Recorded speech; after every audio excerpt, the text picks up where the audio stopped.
Awesome. Anna is one of the first faces that you will see when you are contacting Fairfax Surrogacy. And like she said, she is a wealth of knowledge from all of her experience, not only in surrogacy, but parenthood.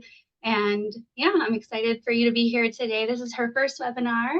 So today's webinar is exciting. We are going to talk about compensation. So we're going to take about 30 minutes of your time to talk about the most common questions that we get asked here at Fairfax Surrogacy. But also if there's questions that we don't tackle and you want to put them in the chat, feel free. So to kick things off, I'm going to ask Anna the question, and Anna's going to answer. The question that I have is, what is base compensation, and is that the only thing a surrogate would receive if she's doing a gestational surrogacy? So the surrogate compensation is the guaranteed amount that a surrogate will receive for carrying the child for the intended parents. At Fairfax, our base amount compensation starts at $45,000 for a first-time surrogate and $50,000 for an experienced surrogate. We do offer some milestone bonuses, which will be dispersed during certain points of your journey, and then you will receive a personal allowance broken down into 10 payments throughout the pregnancy and postpartum period. This also includes an embryo transfer fee and maternity clothing allowance. There are also some other variable compensations, which applies to any special circumstances within the pregnancy, such as a twin pregnancy or a C-section, for example. I know we have a lot of questions when it comes to how we receive this compensation. So Joyce, I'm going to allow you to answer that question. Yeah, definitely. So like you mentioned, there are going to be two types of compensation. We're going to have your base compensation, which is something that is broken down into the monthly payments. And then you have the personal expenses. So those are going to be those personal things that come up during the journey, things that can be distributed during milestones. And so it's a combination of the two. When you are interested in surrogacy and you are coming into the program, again, meeting Anna and meeting the rest of our intake team, you're going to have an opportunity to ask specific questions, and they go over our compensation package so you are well informed of what to expect.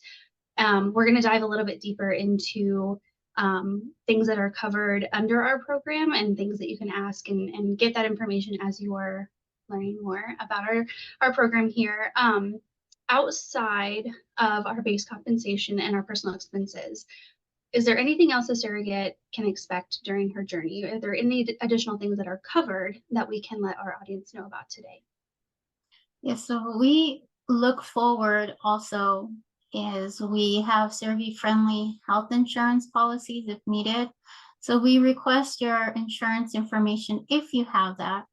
And so we look for if the insurance is surrogacy friendly. If it is not, then we help you purchase an insurance policy that will cover during the time of your pregnancy onto the delivery.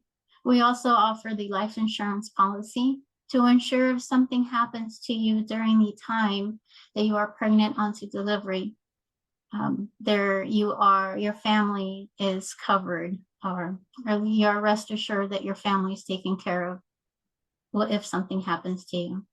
Other options that we have and we offer, and these are optional, but a lot of our surrogates like to take an opportunity for this, is pumping and breast milk compensation.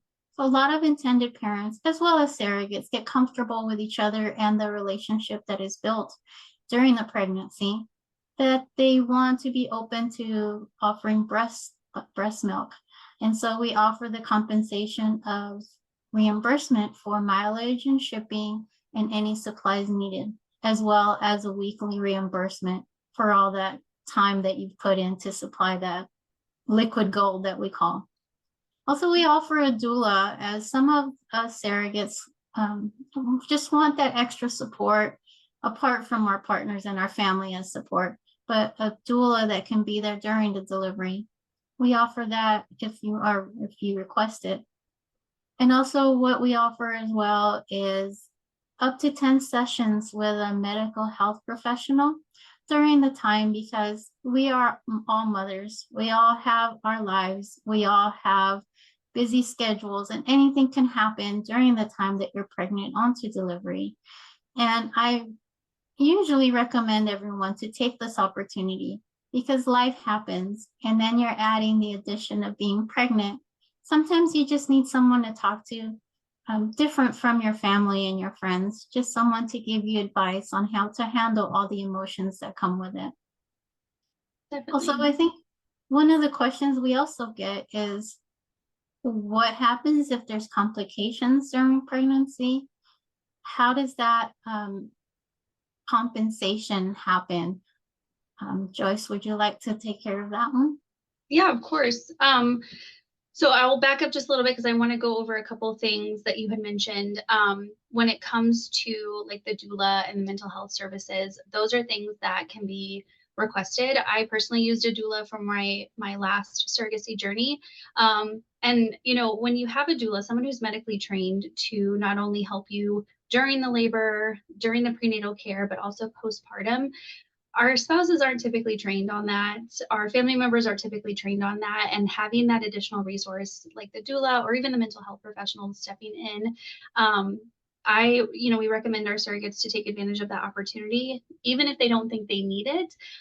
Things can change during the journey. Like you said, we're all mothers, we are all busy in our lives. So I'm really happy that that's something that we can offer here. And then also the insurance, kind of circling back to that, if you are considering surrogacy and you're not sure if your policy is going to work for surrogacy, what do you typically do if a surrogate comes in and says, well, I have health insurance, but I'm not sure? How do we verify the information like that? We actually have someone that we reach out to in the professional field that review insurance policies. So we make sure that those insurance policies are surrogacy friendly. So we do the information for you. You don't have to figure it out or you're unsure. We actually verify if you have a surrogacy friendly insurance. If not, then we help along the process to purchase a policy for you that will cover a surrogacy pregnancy and delivery. Awesome. So if in the event that the insurance, something happens, let's say the surrogate is everything's going well in the pregnancy, and then we get to the second or third trimester and her physician recommends that she go on bed rest. Maybe she's starting to dilate, maybe something's happening that her OBGYN thinks we need to rest. We need to take off work. We need to have some time at home. I'm going to put you on bed rest. So that's a question we get asked a lot. What are those complications? And what do we do as an agency to help keep things on this, on the up and up and everyone protected? We do lost wages. We do bed rest. A lot of our surrogates have young children, and so maybe they're not in school. Maybe they need childcare. We're going to take care of the childcare. We're going to take care of housekeeping things to lessen the burden and the stress that woman is facing now that she's on bed rest.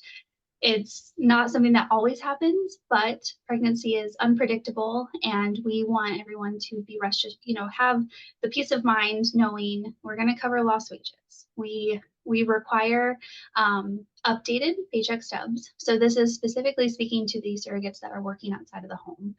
We are going to ask for those paycheck stubs. We are going to be able to calculate your lost wages, get that submitted to the escrow company, and your escrow company is then going to pay for your lost wages. And if that's going to be a continuous thing, it's going to be done internally, and we're going to make sure that nothing skips, nothing is missed. And then postpartum, the contract's going to stipulate time off of work as well. So if you are working outside of the home, you're going to have that paid postpartum leave, whether it's vaginal or cesarean. We want to be sure that you're being compensated for the time that you're off of work. So those are good questions. They get asked a lot. I think the biggest thing to remember is that when you're working with an agency, most of us have gone down this path. Most of us have been surrogates or have worked in the industry long enough to know what hurdles are potentially ahead. So at any point during your journey, if you're questioning, is this covered? Is this something that we can discuss? What happens if I go on bed rest? Know that not only during the initial conversation with our intake team, but also during legal, and then again with your case managers throughout the journey, we're going to have those answers. So don't ever be afraid to come and say, hey, nervous about this. What happens in this situation? Because I promise you're not the first, and most of us have experienced some level of it. And yeah, we are here to answer those questions now and even, further into your individual journey. Good question. Exactly. Yeah, we like to remind everybody that just because you go from one part of the process, that we still continue with the communication, and we're always here at any time to answer those delicate questions, because the questions come along every single time, and not every journey is the same. So if you have something specific to you, reach out to your case manager, reach out to any one of us, and we'll be happy to help you. I think another question that we get is, how much traveling do we have to do as a surrogate? I know from the beginning, people have this misunderstanding that you have to travel for delivery, for pregnancy, and that is not the case. Is that correct, Joyce? Yep. I get asked that a lot. When you are becoming a gestational surrogate, the idea is for you to travel to the fertility clinic. So that may be in the same state. If you're matched with intended parents and their clinic is in the same state, you're going to travel to their fertility clinic typically twice. And that's going to be for the medical screening and then also for the embryo transfer. If the clinic happens to be outside of your state, your case manager, so us here at Fairfax, we are going to help organize your travel. We're going to figure out the airline, figure out a comfortable and safe hotel for you to stay at that's local to that fertility center. We are going to work with you to make sure that all of the travel is easy, understandable, and then case managers don't turn off their cell phones during travel. So at any point, if I know one of my surrogates, they're traveling, I'm going to be right there to answer. Because travel is not always super smooth, even though we try to make it that way. There's delays, there's cancellation, there's weather involved. And so it's just a constant moving situation. But again, you're traveling typically once for the medical screening. That's usually an overnight stay if you're traveling outside of your state. So that's going to be going there the day before the medical screening, staying in a hotel that's local to the clinic, going to your medical screening that following day. And then typically, if everything goes well, we can get you back home that same day of the medical screening. So it's a quick trip, but typically pretty proactive. And then for the embryo transfer, a little bit longer because most clinics require some form of bed rest after the embryo transfer. So usually, again, sending you out the day before, you are there for the embryo transfer, and then you can either fly home the day after the embryo transfer, or if the clinic has a longer bed rest policy, you'll stay until that time is up, and then you go back home.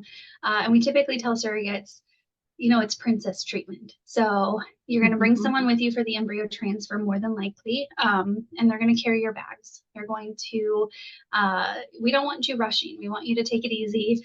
After all, you're carrying very precious cargo at that point. And so we tell the surrogates to kick back, relax, take advantage of the extra time in the hotel.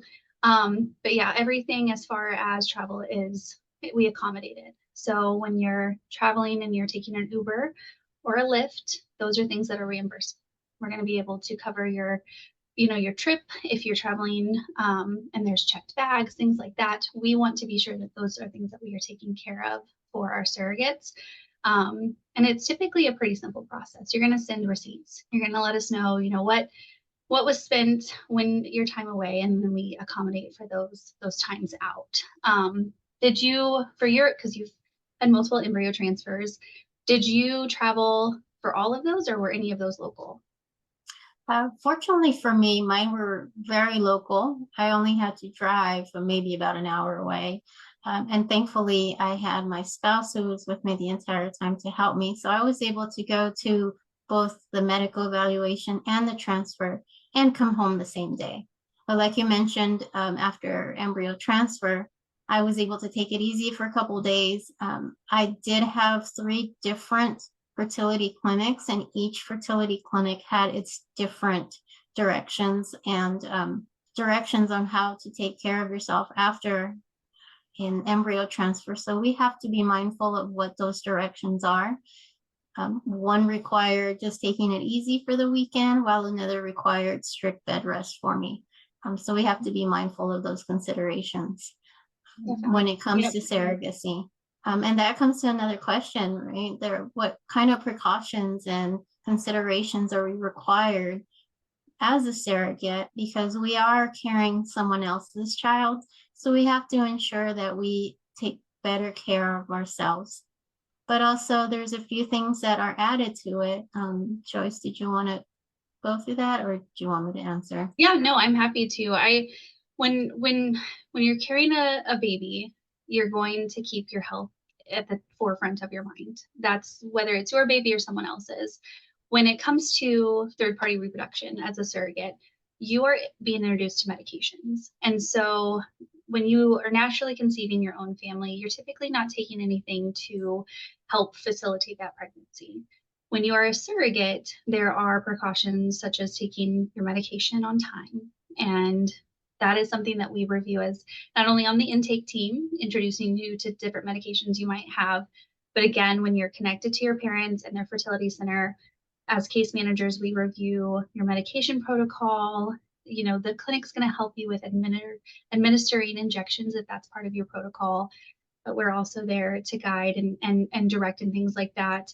The bigger thing is when you're pregnant as a gestational surrogate, and I think also when you're pregnant with your own child, you're not typically flying a ton because they don't recommend that at a certain point. In gestational surrogacy, you're also going to stay relatively local to your delivery hospital at a certain point in your pregnancy. And there's multiple reasons for that. One is safety.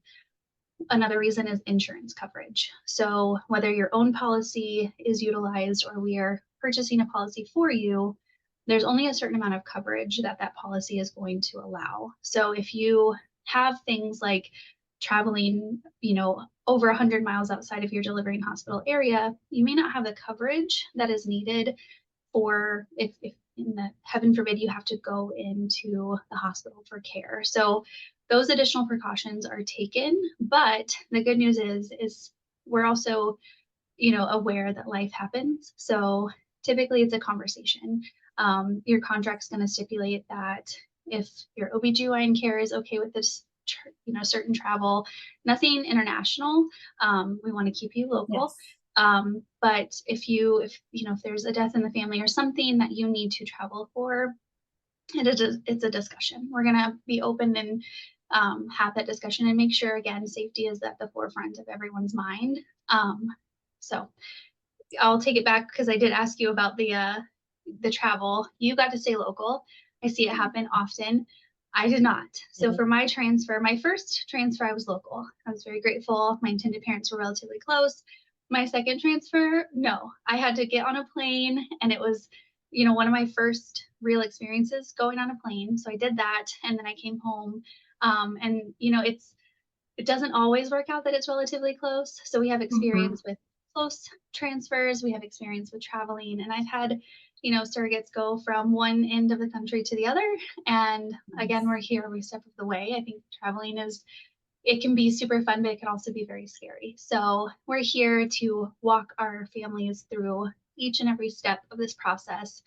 Knowing and understanding their compensation is very important, and being able to ask specific questions, all the way, to travel and embryo transfer and well beyond into a beautiful, hopeful, successful pregnancy. So I don't think I have any. Do you have any questions on your end coming through? I do not know. I don't either. So I think we I covered don't. it. I think we did. I'm really happy. You guys, if there are questions and you want to ask, but you want to reach out separately, that's perfectly fine. We are always available. You can reach us in any of our platforms. You can go to info@fairfaxsurrogacy.com and ask questions. We will be back next month with another question Q&A session. But thank you, Anna, for joining me today on this Thank you for amazing having webinar. me. Yeah, I'm excited for next month, and I hope everyone has a great rest of their month. Thank you very much, everyone.